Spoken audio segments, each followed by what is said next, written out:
Olá, meu nome é Tânia Bovolenta, eu sou biomédica por formação, acabei um doutorado recente, agora no final do primeiro semestre, pelo Einstein, com minha tese focada no custo médio anual do paciente com doença de Parkinson no Brasil, atendido pelo Sistema Terciário de Saúde Pública.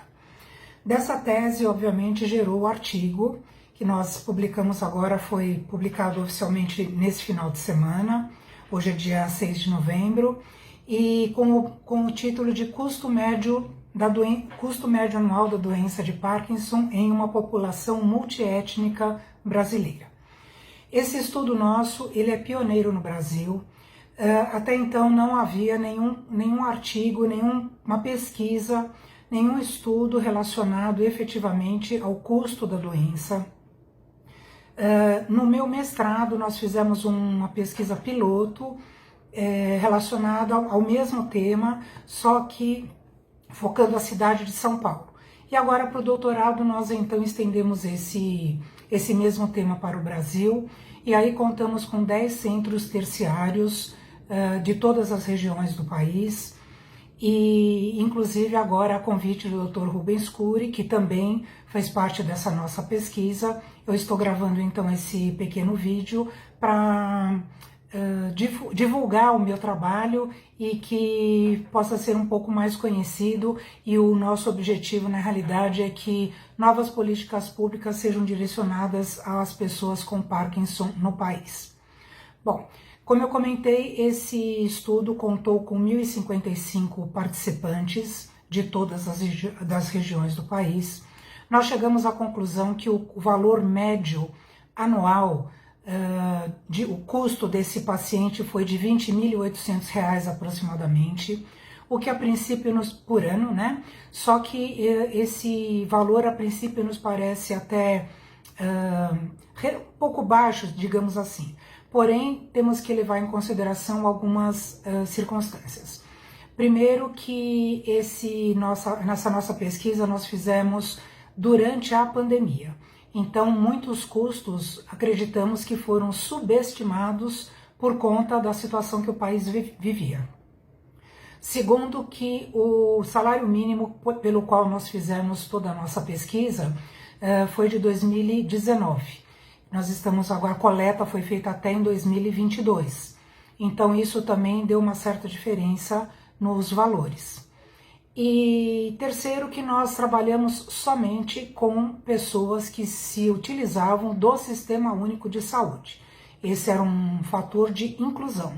Tanto que alguns fatores de exclusão foram que eles, se tivessem planos de saúde ou se tivessem feito a cirurgia para o Parkinson como DBS, porque nós acreditamos que esses valores são muito altos, nem todos os pacientes tiveram essa oportunidade de fazer, como é sabido, e isso poderia então interferir nesse custo real que nós estimamos. Então, talvez esse seja um estudo para uma próxima oportunidade.